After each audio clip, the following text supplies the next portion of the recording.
Hi guys. So I've gotten a ton of questions about this over the past week, and I figured it was about time to make a video or do something to sort of help people better understand what's going on and what's up with this whole TREC appraisal addendum. So the first thing I want to describe is how it was in the past and how we got to this point. How we got to the point that TREC decided that we needed an addendum for this. So what happens typically is you have this third-party financing addendum. If you want to follow along, feel free to pull it up. I'm talking about the third-party financing addendum. I'm going to also be talking about the appraisal addendum. Both are available on TREC's website.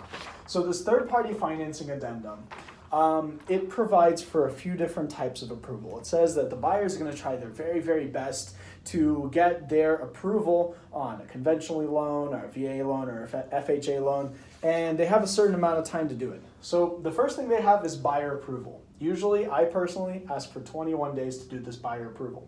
But this buyer approval is, credit, income requirements, all these different requirements that the lenders are looking to make sure that your buyer is a creditworthy person.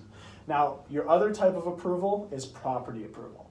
And this guy could be in any amount of time up until the day of closing is the property approval. And this is made up of a few different things. But primarily it's made up of your appraisal. Your appraisal is one of the big things that's mentioned inside the property approval. I mean, this paragraph reads, property approval, and this is paragraph B2 of the third-party financing addendum. Property approval will be deemed to have been obtained when the property has satisfied the lender's underwriting requirements for the loan, including but not limited to appraisal, insurability, and lender-required repairs. If property approval is not obtained, buyer may terminate this contract by giving notice to the seller before closing, and the earnest money will be refunded to the buyer. All right, so let's unpack that. So basically, the buyer can back out entirely if this property does not meet approval. But if you know TREC's contracts, you know that backing out also means that it's a point for negotiation. We don't have an inspection contingency in Texas.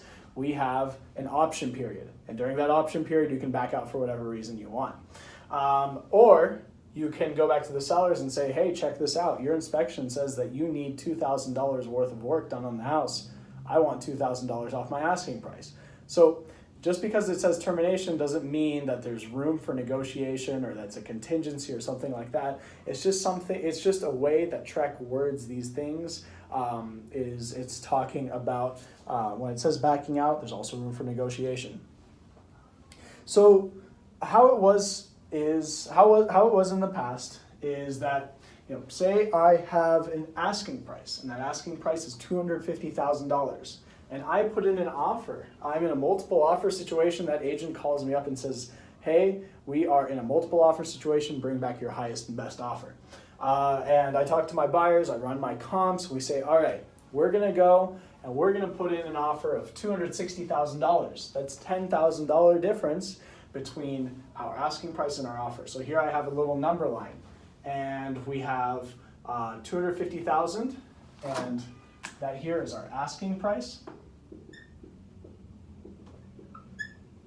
And then we have $260,000, and that is our offer. So in days past, what could happen is that our appraisal could come in, and that appraisal could come in at, say it comes in at $255,000.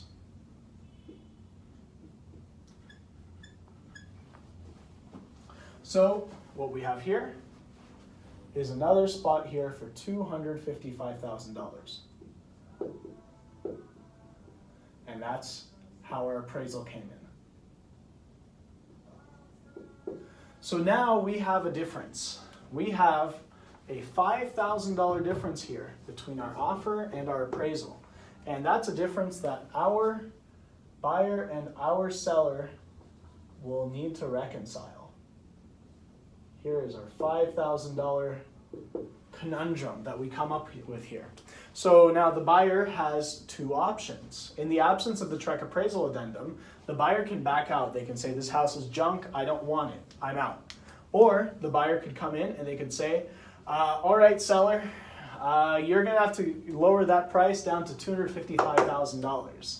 And then the seller can come back and say, you know what, we're gonna meet in the middle and we are going to sell this house for $257,500. And that way the buyer's giving up $2,500, the seller's giving up $2,500, everyone's happy. Now what happens with that difference? So say we do come in here at $257,500 and we split that down the middle, is that we now have to have the buyer come up with that difference in cash. So it really depends on the lender, and you need to consult with your lender on what happens in this kind of situation. Sometimes if you have a high enough down payment, this doesn't become an issue. But for purposes of simplifying this, we're gonna say that that buyer's down payment goes up by that $2,500 that they just negotiated. Now the buyer doesn't have that $2,500. Maybe it's a better maybe it's a better argument to say, seller, you're going to need to sell it at exactly what that appraisal says. So over time, sellers got smart and they started adding into contracts. And something that you know about adding into contracts is it doesn't make TREC very happy when we add things into contracts, because real estate agents aren't attorneys. They can't add things into contracts that well. And when you go outside the box, that's when you start getting really, really creative and really dangerous language inside of these offers. But along comes the TREC Appraisal Addendum. And it gives us a few different paragraphs here. So the first thing is the paragraph number 1. I call this the paragraph in which the seller is the happiest and the buyer is the saddest. So you see I have here a little smiley face for the seller and a little sad face for the buyer. And I'm going to read this paragraph to you guys. So it says, the buyer may not terminate the contract under paragraph B2 of the third-party financing addendum, which is the paragraph I just read. So you cannot terminate that contract if the property approval is not obtained because of the appraisal and does not satisfy the underwriting requirements, etc. If the buyer lender reduces the amount of the loan, like we were talking about here, the buyer has to come up with that entire portion in cash. Now, why is this paragraph not that good for the buyer? We're going to see in a bit. Now, I'm going to read you paragraph 2 real quick, and now I'm going to explain why this is more of a compromise between the two. So the paragraph 2 reads that the buyer may not terminate the contract under paragraph B2 of the third-party financing addendum if 1. The property approval is not obtained because the opinion of value of the appraiser does not satisfy the lender's underwriting requirements for the financing described in the addendum. Very similar to option number 1. But then you have the part B, or the part number 2 of section number 2, which reads, the opinion of value is blank or more. If the buyer's lender reduces the amount of the loan due to the opinion of value, the cash portion of the sales price is automatically increased by the amount the loan is reduced. All right, why do I like paragraph number 2 so much? So let's go back to our scenario here. So now these sellers are smart. This exact same transaction happened a year later. It's now 2018. And TREC has this really cool addendum that we can use. So our contingency comes in, and that contingency is at, so when you put in the offer, say they put in that contingency at the asking price. And as a listing agent, what I ask for is, if I have an offer with third-party financing, is that every dollar above asking price is going to be guaranteed by that contingency. Or some listing agents might ask for it to be a couple $1,000s lower. So say we put this here at $245,000.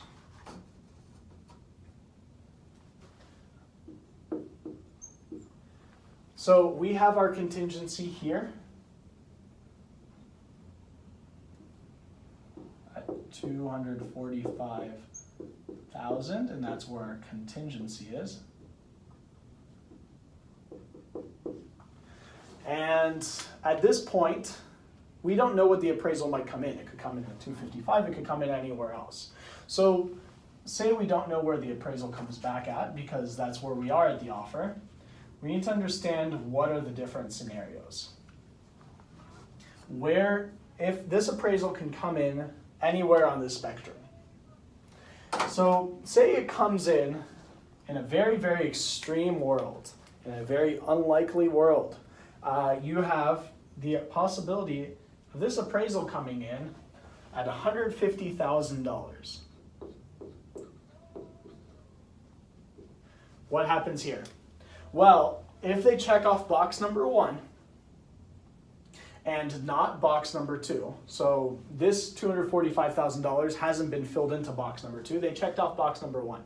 So if that happens, then, and this appraisal comes in at $150,000, every dollar between $150,000 and $260,000 has to become you have to come up with if you check box number 1. Will your buyers be very happy to hear that they have to come up with another $110,000 in cash for their offer? Probably not, which is why, and is it likely that's going to happen? Also probably not, which is why I recommend that box number 1 for risk-averse people is not the best box to choose. Now, if box number 1 comes in anywhere here, it's not that big of a deal, but you always run the risk if you check box number 1, that can come down here and, you know, the appraiser's having a bad day or you have a really unique property that's very difficult to appraise. I mean, I see people all the time. I mean, just about, I think it was like 2 weeks ago, we had an agent who had a $70,000 difference on a $400,000 property. That's not an insignificant amount of money for that transaction. So you want to make sure that, you know, you're very careful with how you write up these contingencies, because if these guys had a number 1 contingency on that $70,000 difference, those buyers would be adding $70,000 onto their down payment. That's not very good. So we're going to talk a little bit more about box number 2. And box number 2 is the box that everyone gets really confused about because they don't know what to put in the blank. Now, in my opinion, I think it's very simple as long as you don't complicate it too much and as long as you read the wording on the addendum, on the appraisal addendum, very carefully. So let's take a look at box number 2. So in box number 2, we have a blank. And in this blank, I call the contingency $245,000. You need to put the price, and this is a bit confusing because it does require a little math. I know math is scary, but it's very simple math. So we just need to understand how that math works. So in that box, we have the contingency. Now here we said that in that contingency, we guaranteed that the appraisal would come above 245. And if it comes above 245, we as the buyers will have to come up with the difference between 245 or anywhere between it and the offer. So let's discuss the scenarios. So we checked off box number 2, and then we now have a contingency. So let's check the first scenario. If this comes even $1 lower than the contingency, but I'm going to go ahead and for simplicity's sake say it comes in at $240,000, our contingency is at $245,000. At this point, nothing happens. The buyer is still happy because at this point, the buyer doesn't have to do anything. The buyer can back out. The buyer can negotiate. The buyer can even negotiate for the price to be put somewhere in here. So if the appraisal comes in that low, you guys are able to renegotiate everything or back out. All right. Now, what happens if our appraisal comes in anywhere between the contingency and the offer? And remember that this contingency doesn't necessarily have to be above or below the asking price. It can be anywhere as long as the contingency is under the offer. It doesn't make sense for the contingency to be anywhere above the offer. So the contingency, somewhere down here. But say that we come in between the contingency and the offer. What's happening there? So I'm going to put that offer or that appraisal right back here at $255,000. What happens?